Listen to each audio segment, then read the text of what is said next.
Shalom sahabat Alpha Omega, puji Tuhan kita boleh jumpa lagi untuk belajar firman Tuhan ya.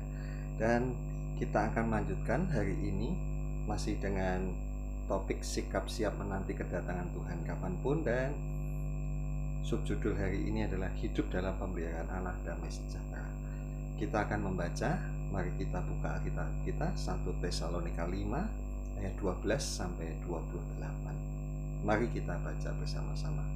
Surat 1 Tesalonika 5 ayat 12 sampai 28. Kami minta kepadamu saudara-saudara, supaya kamu menghormati mereka yang bekerja keras di antara kamu, yang memimpin kamu dalam Tuhan dan yang menegur kamu, dan supaya kamu sungguh-sungguh menjunjung mereka dalam kasih karena pekerjaan mereka. Hiduplah selalu dalam damai seorang dengan yang lain. Kami juga menasihati kamu, saudara-saudara, tegurlah mereka yang hidup dengan tidak tertib, hiburlah mereka yang tawar hati, belalah mereka yang lemah, sabarlah terhadap semua orang. Perhatikanlah supaya jangan ada orang yang membalas jahat dengan jahat, tapi usahakanlah senantiasa yang baik terhadap kamu masing-masing dan terhadap semua orang. Bersukacitalah senantiasa, tetaplah berdoa. Mengucap syukurlah dalam segala hal, sebab itulah yang dikehendaki Allah di dalam Kristus Yesus bagi kamu. Janganlah padamkan roh, dan janganlah anggap rendah nubuat-nubuat. Ujilah segala sesuatu, dan peganglah yang baik. Jauhkanlah dirimu dari segala jenis kejahatan. Semoga Allah damai sejahtera menguduskan kamu seluruhnya, dan semoga roh, jiwa, dan tubuhmu terpelihara sempurna dengan tak bercacat pada kedatangan Yesus Kristus Tuhan kita. Ia yang memanggil kamu adalah setia. Ia juga akan menggenapinya. Saudara-saudara, doakanlah kami. Sampaikanlah salam kami kepada semua saudara dengan cium yang kudus. Demi nama Tuhan, aku minta dengan sangat kepadamu, supaya surat ini dibacakan kepada semua saudara. Kasih karunia Yesus Kristus, Tuhan kita menyertai kamu. Amin. Ya, saudaraku, kita akan ulangi ayat yang ke-23. Semoga Allah damai sejahtera menguduskan kamu seluruhnya, dan semoga roh, jiwa, dan tubuhmu terpelihara sempurna dengan tak bercacat pada kedatangan Yesus Kristus, Tuhan kita. Amin. Saudaraku, pertanyaan saya untuk Bapak Ibu Saudara semuanya, siapa yang tidak mau dipelihara oleh Allah? Saya rasa tidak ada ya. Kita semua pasti mau dipelihara oleh Allah ya. Dan Allah yang seperti apa? Ayat ini mengatakan Allah damai sejahtera ya. Kata damai sejahtera ini di dalam bahasa asli, dalam bahasa Yunani ditulis dengan kata Irene ya. Irene itu sepadan dengan kata shalom di dalam bahasa Ibrani ya. Nah, kata Irene ini punya beberapa makna, saudara ya. Makna yang pertama adalah damai sejahtera itu adalah hidup dengan tenang ya. Hidup tenang bukan seperti kondisi sedang perang ya. Bapak Ibu, bisakah Anda membayangkan bagaimana kondisi kalau negara kita perang ya? Beberapa waktu yang lalu ketika pemilu, kita juga setiap hari dibombardir dengan kabar-kabar yang membuat kita menjadi resah ya.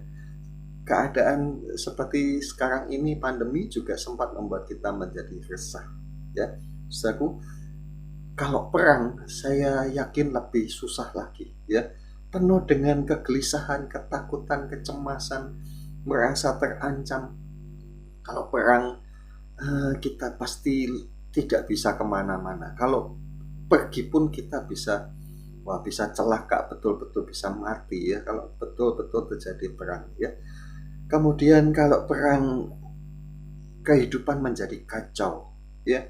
Saudaraku, orang pasti tidak bisa kerja, anak-anak tidak bisa sekolah ya. Dan bayangkan perang itu seperti keadaan di mana seolah-olah semuanya tidak ada berhentinya ya. Mau tidur, mau nyantai tidak bisa ya. Mau makan, saya rasa juga kalau betul-betul perang susah ya. mau masak ibu-ibu ya, keadaan perang, wah ya.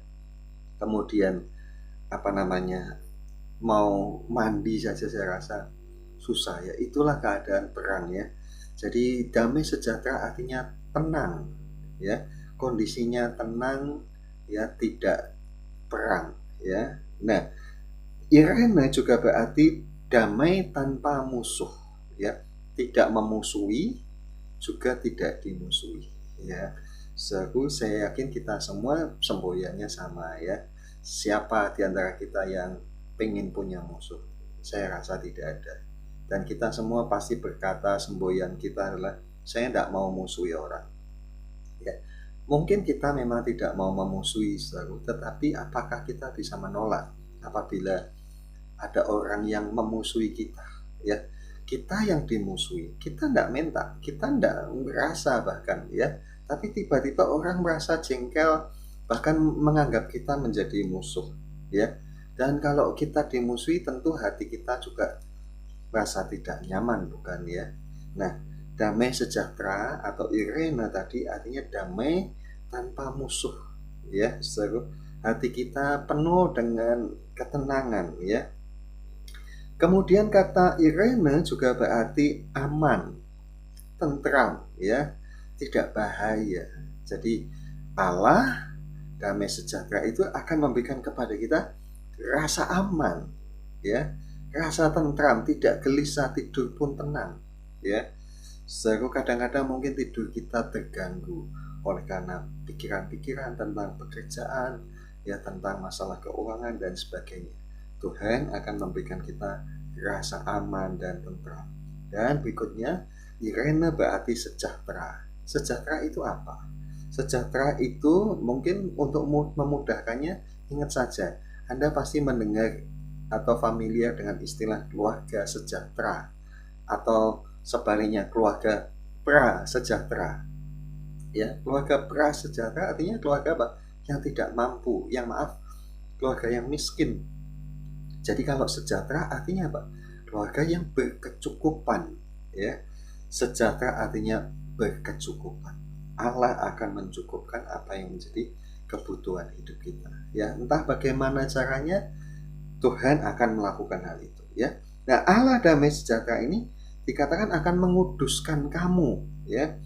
Menguduskan kamu, kata menguduskan kamu jangan dimaknai bahwa Tuhan akan menyulap hidup kita, pokoknya entah bagaimana kita diem aja, tahu-tahu kita kudus. Tidak begitu saudaraku ya. Kita tetap punya kewajiban untuk menjaga hidup kita kudus. Tetapi makna dari ayat ini adalah Allah akan menolong kita supaya kita ada di dalam kondisi di mana kita bisa selalu kudus ya. Bahkan dikatakan kudus mulai dari roh, jiwa, dan tubuh kita. Rohnya kudus, jiwanya kudus, tubuhnya kudus ya. Nah, kembali tadi nanti Anda bisa dalami dengan merenungkan yang tadi saya sampaikan. Bagaimana kalau misalnya keadaan itu perang? Apakah orang masih bisa kudus? Ya, bisa saja suruh dalam keadaan perang orang kemudian melakukan segala hal, menghalalkan segala cara untuk cari apa? Untuk menyelamatkan nyawanya.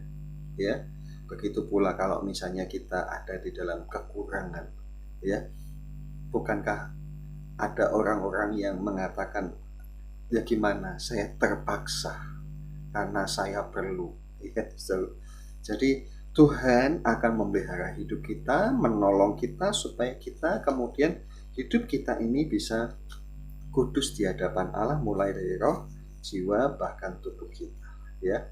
Nah, ini adalah janji Allah ya. Janji Allah ini bukan janji kampanye ya, yang biasanya diutarakan oleh orang-orang ketika pemilu. Mereka berjanji kalau nanti terpilih mereka akan begini begitu, walaupun kemudian faktanya kadang-kadang banyak yang bohong ya. Tapi Tuhan bukan politikus, Tuhan adalah Allah yang setia ya, faithful. Tuhan adalah Allah yang setia dan yang akan menggenapi. Jadi apa yang Tuhan katakan ini akan Tuhan genapi di dalam hidup kita ya. Nah, sekarang saudaraku, selanjutnya saya ingin mengajak Anda untuk melihat struktur dari yang tadi kita baca. Tadi kita membaca ayat 12 sampai ayat 28 ya. Kalau kita lihat di Alkitab kita, itu dibagi menjadi dua perikop. Yang pertama perikopnya adalah nasihat-nasihat, yang kedua diberi judul salam ya. Nah, kita abaikan judul-judul yang dibuat oleh LAI ini ya. Lihat yang tadi kita baca ini memang betul pembagiannya ayat 12 sampai 22 dan ayat 23 sampai 28. Yang ayat 23 sampai ayat yang ke-28 ini adalah akibat. Ya. Sedangkan ayat 12 sampai ayat yang ke-22 adalah sebab. Ya. Ada sebab maka ada akibat. Ya. Jadi akibat atau yang tadi mulai ayat 23 tadi itu adalah sesuatu yang akan terjadi kalau kondisinya dipenuhi, yaitu sebabnya ya. Nah, artinya apa, saudaraku? Kalau kita ingin hidup kita mengalami pemeliharaan Tuhan Allah damai sejahtera yang akan menolong hidup kita kudus, maka kita harus melakukan apa yang menjadi syaratnya atau kondisinya, yaitu ayat 12 sampai ayat yang ke-22 ya. Nah, sekarang kita lihat Alkitab kita ini ya. Nanti kalau Anda melihat di slide waktu tadi saya membaca ayat-ayat ini, tadi saya sudah memberikan warna-warna yang berbeda ya. Nanti Anda bisa ulang ya. Ayat 12 sampai ayat yang ke-15 ini adalah bagian pertama ya. Apa itu ya? Ayat 12 sampai ayat 15 ini dapat kita simpulkan dengan kalimat ini adalah sikap relasi kita dengan sesama ya. Jadi kalau kita ingin dipelihara Allah damai sejahtera yang akan menolong hidup kita kudus, maka kita mesti punya sikap yang benar di dalam relasi kita dengan sesama manusia ya, mulai ayat 12 sampai 15. Lalu ayat 16 sampai ayat 22 itu adalah sikap relasi kita dengan Tuhan ya. Nah, saudaraku, kita sebagai orang yang percaya Tuhan Yesus ya, Tuhan itu menghendaki kita punya hubungan baik dengan sesama dan juga dengan Tuhan ya. Buktinya apa? Anda lihat salib. Salib Tuhan kita itu bentuknya seperti apa, Saudara? Seperti tanda tambah ya. Untuk apa? Menggabungkan dua pihak ya, saudaraku. Nah, salib itu ya, ada kayu yang horizontal dan ada kayu yang vertikal. Yang horizontal itu melambangkan apa, Saudara? Tuhan mau kita berdamai, hidup harmoni dengan sesama kita. Tetapi juga Tuhan mendamaikan kita dengan Allah Bapa ya. Itu digambarkan dengan kayu yang vertikal. Nah, saudaraku, maka kita lihat ya, apa yang harus kita lakukan dalam bersikap relasi kita dengan sesama ya. Kita lihat dulu ayat 12 sampai 13 ya. Ayat 12 sampai 13 kalau Anda baca ya, kami minta kepadamu saudara-saudara supaya kamu menghormati mereka yang bekerja keras di antara kamu, yang memimpin kamu dalam Tuhan dan yang menegur kamu. Kalau Anda membaca ini, asumsi Anda apa? Kita mesti menghormati siapa? Ya, mungkin Anda akan berasumsi ya, kita sebagai jemaat ya harus menghormati gembala kita ya, pemimpin kita ya. Ya, tapi bukan hanya kepada saya, saudara ya. Ayat ini mengajak kita untuk menghormati semua orang yang telah bekerja keras untuk menolong hidup rohani kita ya. Karena itu kita juga mesti belajar, saudara ya, menghormati mereka ya. Entahkah para guru sekolah minggu ya, kemudian para pengkhotbah di tempat kita ya. Dan bukan hanya hormati, saudara ya, tetapi juga ayat 13 mengatakan, dan supaya kamu sungguh-sungguh menjunjung mereka dalam kasih karena pekerjaan mereka. Artinya kita mesti menghargai ya, menghormati dan menghargai ya. Saudaraku, salah satu bentuk menghargai yang sederhana apa?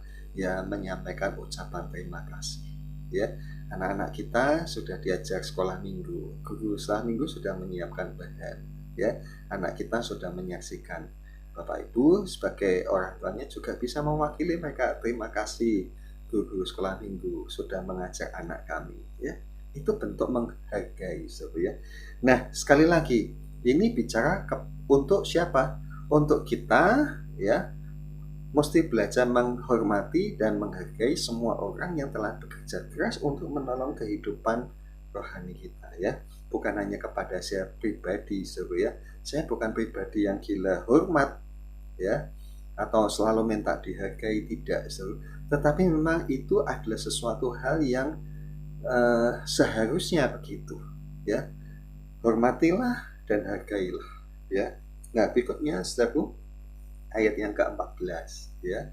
Ayat 14 mengatakan, kami juga menasihati kamu, saudara-saudaraku, tegurlah mereka yang hidup dengan tidak tertib, hiduplah mereka yang tawar hati, belalah mereka yang lemah, bersabarlah terhadap semua orang, ya. Ayat ini mengajar kita untuk apa? Mempunyai sikap yang benar di hadapan Tuhan terhadap semua orang, ya. Apa yang harus kita lakukan kepada semua orang, ya? Kalau ada orang salah mesti kita tegur, ya. Jangan kita ini, ya, kalau kita lihat sesuatu yang mungkin tidak pas di pemandangan kita tuh cuman membuat mereka sebagai bahan pembicaraan, ya. Orang Jawa bilang dirasani tok, ya. Jangan ngerasani, daripada ngerasani lebih baik kita negur, ya. Tentu dengan hikmat, tentu dengan kasih, ya. Tegurlah yang hidupnya tidak benar, ya. Kemudian hibur siapa? Yang lemah, ya, yang tawar hati, ya. Bahasa Inggris mengatakan hiburlah mereka yang pikirannya lemah. Artinya orang-orang yang mungkin ada dalam kesusahan, ada yang dalam kebimbangan, ada yang dalam keputusasaan, kekhawatiran, kecemasan. Orang-orang ini harus kita hiburkan, ya. Berikutnya, saudaraku, belalah mereka yang lemah. Dalam bahasa Inggris mengatakan support, ya. Support itu artinya dukung, ya. Jadi kita mesti memberi support, memberi dukungan kepada orang-orang yang lemah. Lemah apa? Ya tadi misalnya lemah imannya, atau mungkin pemikirannya yang lemah, ya, yang gampang takut, cemas, ya. Kemudian mereka yang mungkin lemah tubuhnya, bahkan juga mungkin lemah rohaninya, dan juga bisa lemah badannya, ya. Dan tidak terkecuali, ya, dukung orang yang mungkin juga lemah di dalam keadaan ekonominya. Itu sebabnya di gereja kita mengumpulkan persembahan diakonia untuk menolong saudara-saudara kita di dalam kehidupan mereka, ya.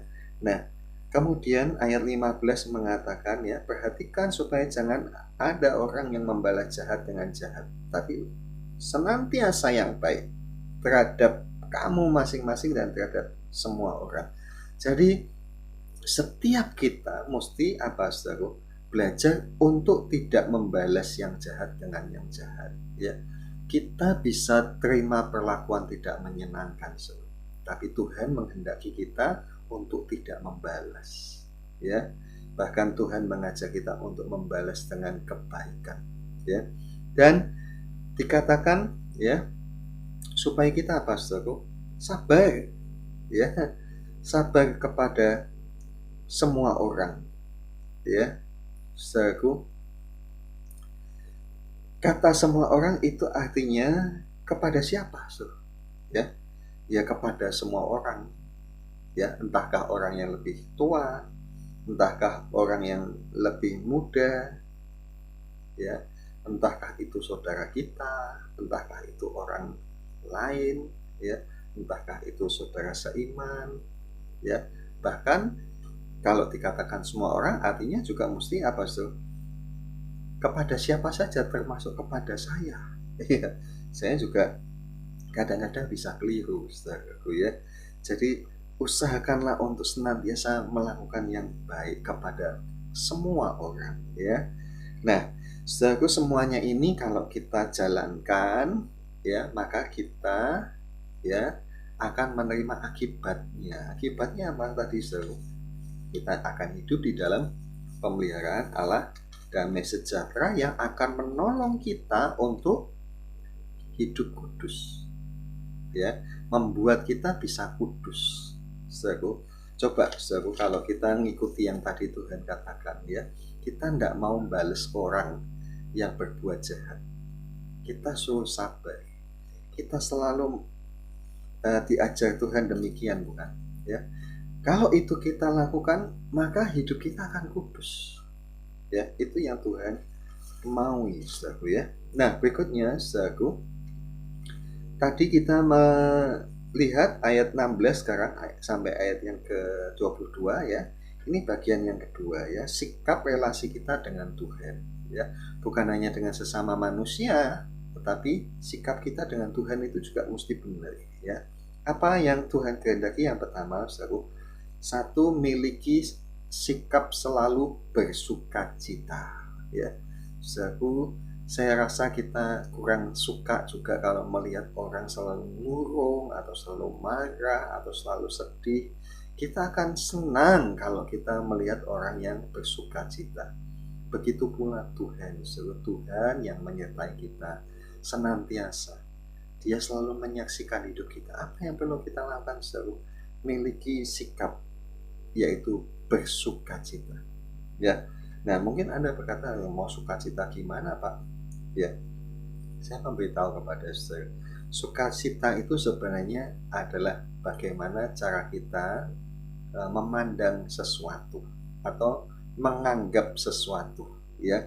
Artinya begini saudara ya, sukacita itu tergantung setelan di otak kita ya.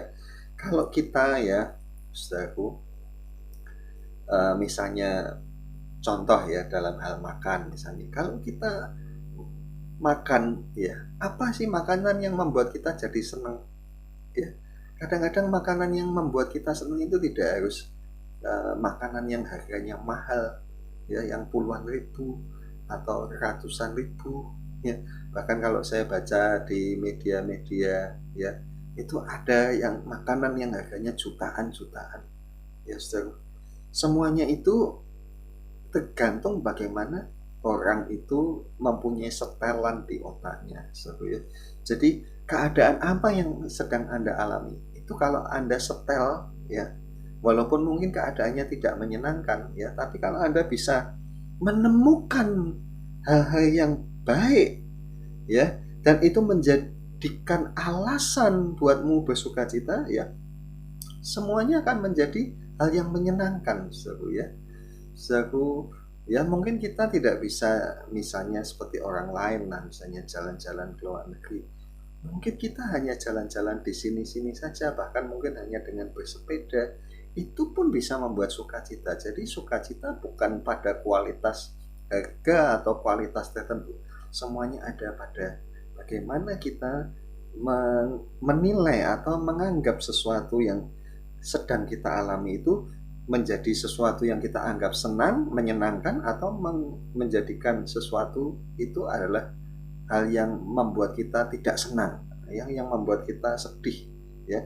Senang atau tidak senang itu tergantung bagaimana cara pandang kita melihat sesuatu ya. Setel otak kita untuk mencari kebaikan dari semua hal yang kita hadapi ya. Next time mungkin kita akan dalami hal itu. Yang kedua berikutnya ayat 17, tetaplah berdoa. Kata tetaplah berdoa ya, dalam bahasa lain dikatakan berdoalah tanpa henti. Ini bukan berarti kita harus berdoa terus dengan durasi yang lama, atau mungkin satu hari 24 jam isinya cuma berdoa saja. Bukan begitu maksudnya. Tetaplah berdoa artinya kita tetap harus selalu ya punya kesempatan untuk berdoa ya, walaupun mungkin tidak bisa lama ya. Kita realistis saja ya saudaraku ya. Saudaraku, kadang-kadang kan ada saatnya kita tidak bisa doa lama. Misalnya kalau kita sedang sakit. Kalau mungkin Anda ya, ada di antara saudara yang ya bisa doa 1 jam, 2 jam, ya itu bagus. Tetapi kalau Anda sedang sakit, apa Anda bisa doa 1 jam, 2 jam ya? Jadi saudaraku, yang penting apa? Yang penting kita tetap punya hubungan dengan Tuhan ya. Selalu tetap ada waktu untuk bercakap-cakap dengan Tuhan, bicara dengan Tuhan, walaupun mungkin tidak lama, saudaraku ya. Ya seperti yang saya sampaikan beberapa waktu yang lalu, iman itu bukan pengetahuan teologi kita yang banyak ya, yang tahu segala macam. Oh saya tahu tabernakel, oh saya tahu tentang kedatangan Tuhan, oh saya tahu tentang nabi-nabi. Bukan itu iman. Yang penting kalau kita tahu, kita jalankan. Dan iman juga bukan lama-lamanya jam Anda berdoa, tapi kalaupun engkau berdoa sebentar, engkau yakin itu didengar, itu adalah iman, saudaraku ya. Nah, yang berikutnya, saudaraku, ayat ini mengatakan mengucap syukurlah dalam segala hal, sebab itulah yang dikehendaki Allah di dalam Kristus Yesus bagi kamu ya. Jadi Allah itu menghendaki kita sebagai orang-orang yang mengikuti Tuhan Yesus. Tuhan menghendaki kita menjadi umat yang beda. Beda dari siapa? Ya, dalam konteks Alkitab ya beda dari orang Israel. Ya, orang Israel bagaimana? Kalau keadaan susah mereka bersungut-sungut. Nah, Tuhan mau dalam keadaan apapun kita bisa belajar mengucap syukur. Kenapa? Karena kita punya iman yang memandang jauh di balik kesusahan-kesusahan itu. Ya, nah, saudaraku, begitu pula selanjutnya dikatakan jangan padamkan roh. Ya, jangan padamkan roh ini artinya, roh ini ditulis dengan huruf besar, artinya jangan kita menolak ya campur tangan Roh Kudus. Apa yang Roh Kudus lakukan kepada kita, kalau Roh Kudus ingatkan ya jangan dilawan. Kadang-kadang Tuhan sudah ingatkan, kita dibuat hati kita gelisah. Itu bisa jadi salah satu cara Roh Kudus bicara kepada kita ya.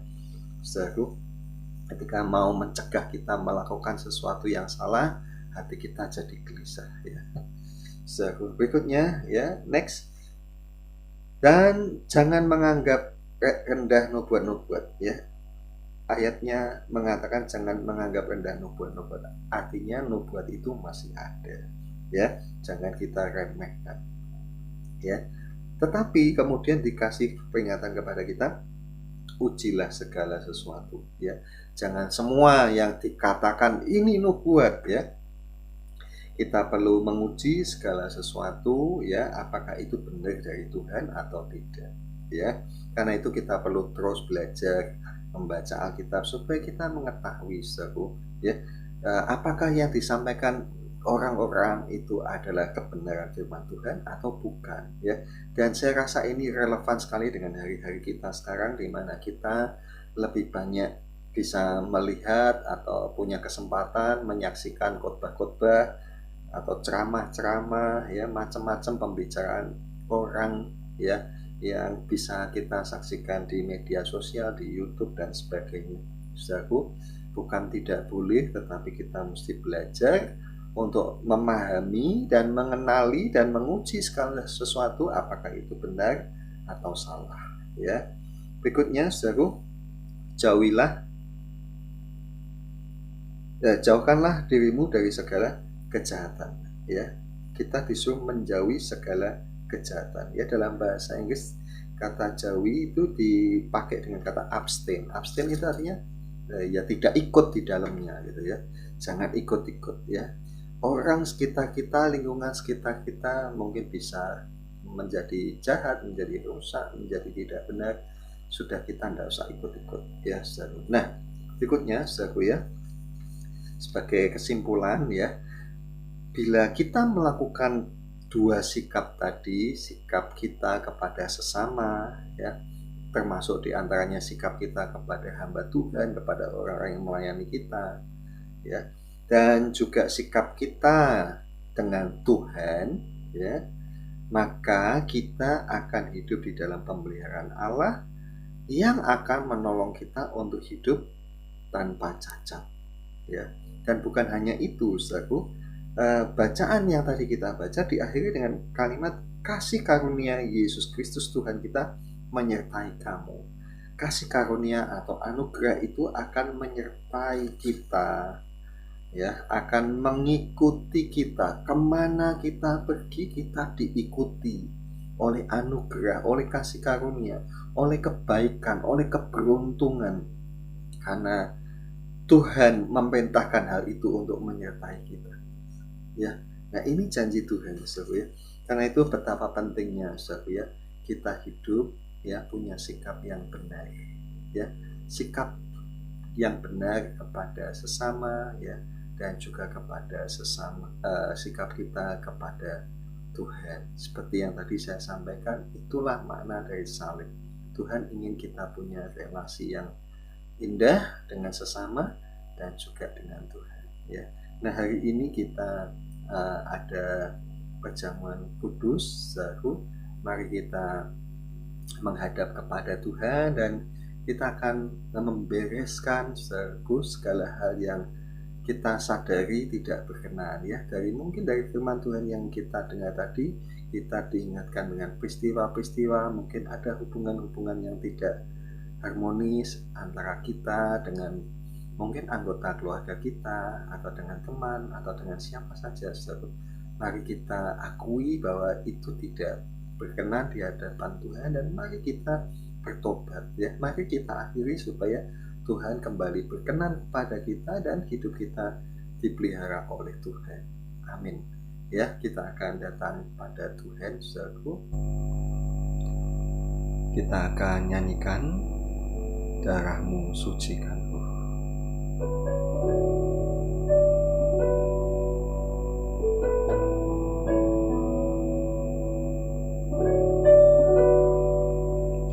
Darahmu sucikanku, darahmu beri kehidupan, darahmu gantikanku sebagai korban tebusan. Sucikanku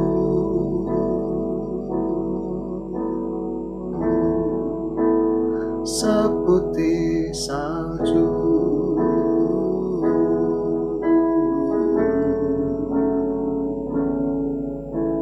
Yesusku, korbanmu mulia. Kita akan siapkan diri kita untuk perjamuan, dan mari kita ambil roti dan anggurnya. Mari kita siapkan, Bapak Ibu Saudara.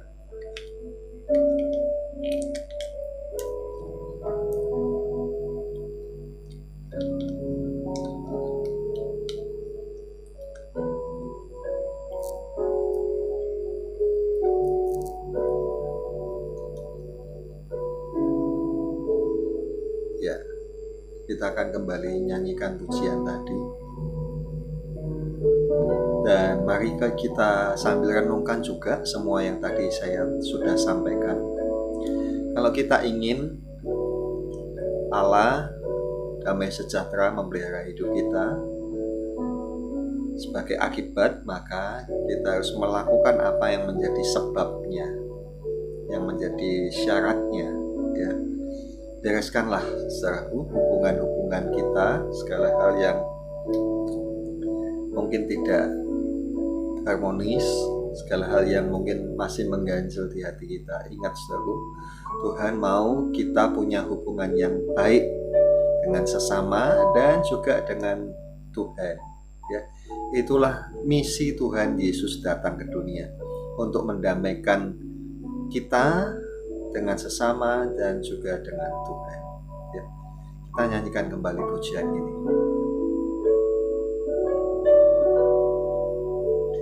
Darahmu sucikanku, taruh roti dan anggur di dada. Darahmu beri kehidupan, darahmu gantikanku sebagai korban tebusan. Sucikanku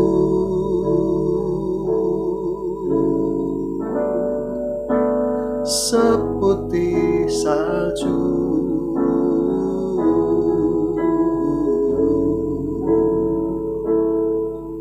Yesusku, korbanmu mulia. Sekali lagi, darahmu sucikanku, darahmu sucikanku. Amin. Darahmu beri kehidupan, darahmu gantikanku sebagai korban tebusan. Sucikanku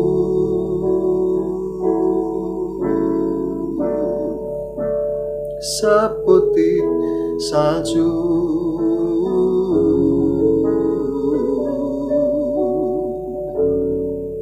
Yesusku, korbanmu mulia.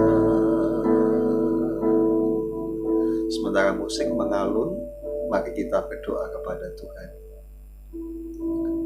Dari semua yang kita dengar, apa yang menegur kita, mari kita akui di hadapan Tuhan.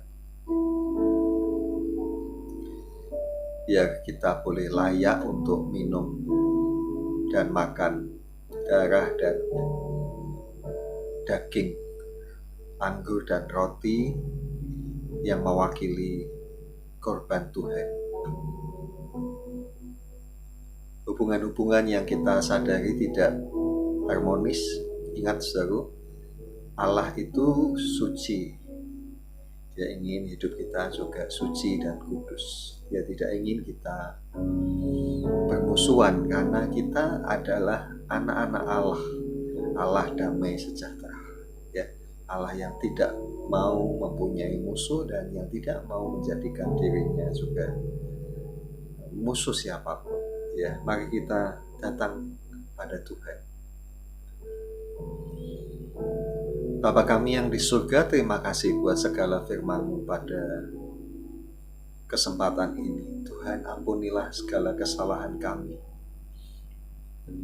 Kalau kami dalam relasi kami dengan sesama kami, dengan keluarga, dengan teman, dengan sahabat, dengan saudara seiman, atau dengan orang luar sekalipun, semua hal yang tidak berkenan di hati-Mu, bahkan mungkin yang telah mempermalukan nama-Mu, Tuhan, kami mohon ampun segala kesalahan-kesalahan kami itu.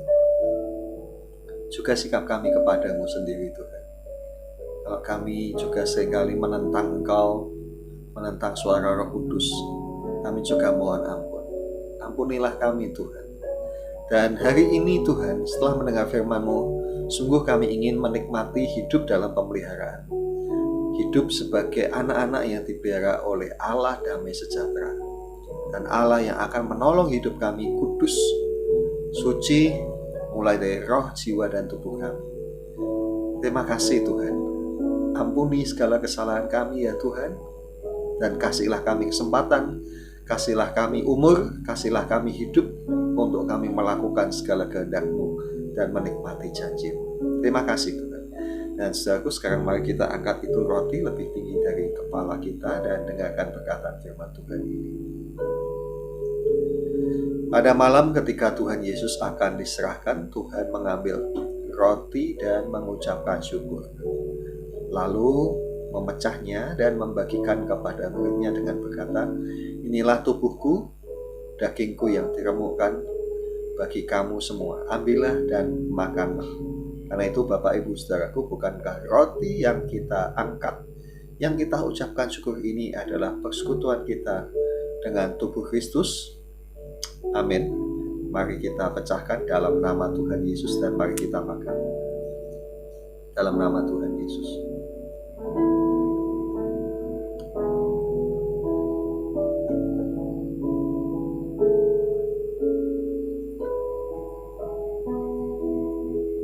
Sekarang kita angkat itu cawan dan dengarkan perkataan firman Tuhan.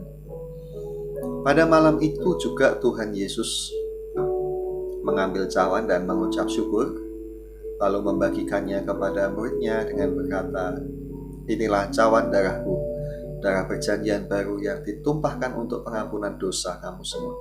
Karena itu Bapak Ibu Saudaraku, bukankah cawan yang kita ucapkan syukur ini adalah persekutuan kita dengan darah Kristus?" Amin. Dalam nama Tuhan Yesus kita minum.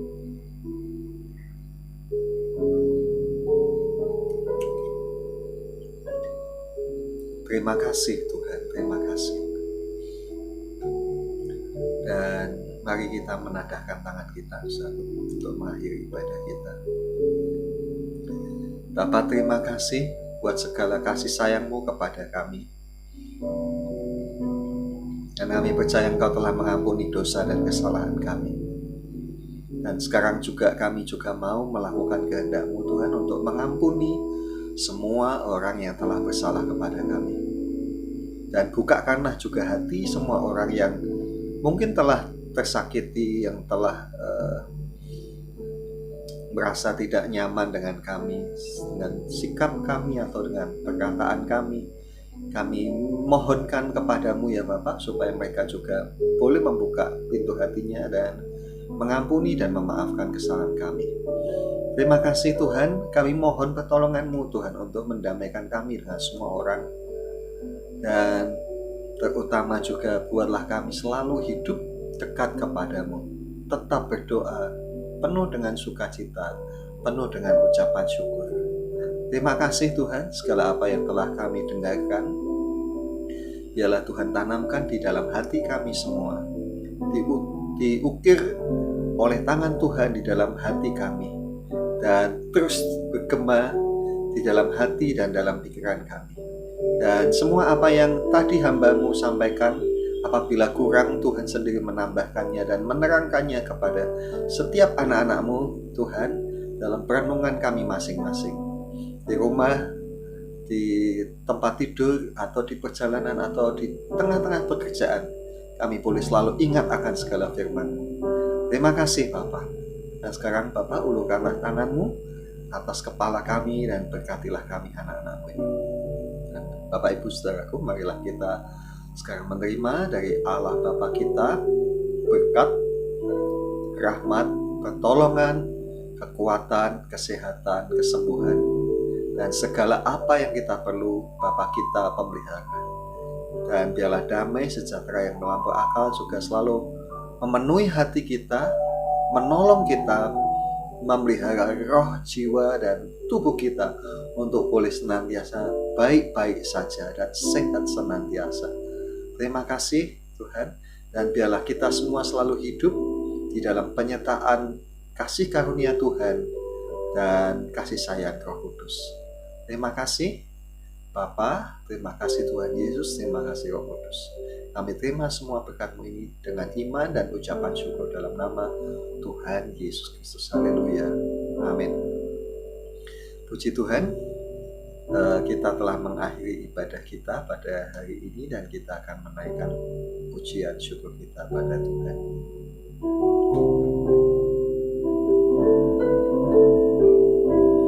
Terima kasih Yesusku, terima kasih Yesusku, puji syukur hanya bagi Tuhanku. Terima kasih Yesusku, terima kasih Yesusku, puji syukur hanya bagi Tuhanku. Puji syukur hanya bagi Tuhanku. Tuhan memberkati Anda. Puji Tuhan. Jumpa lagi pada kesempatan selanjutnya. Amin.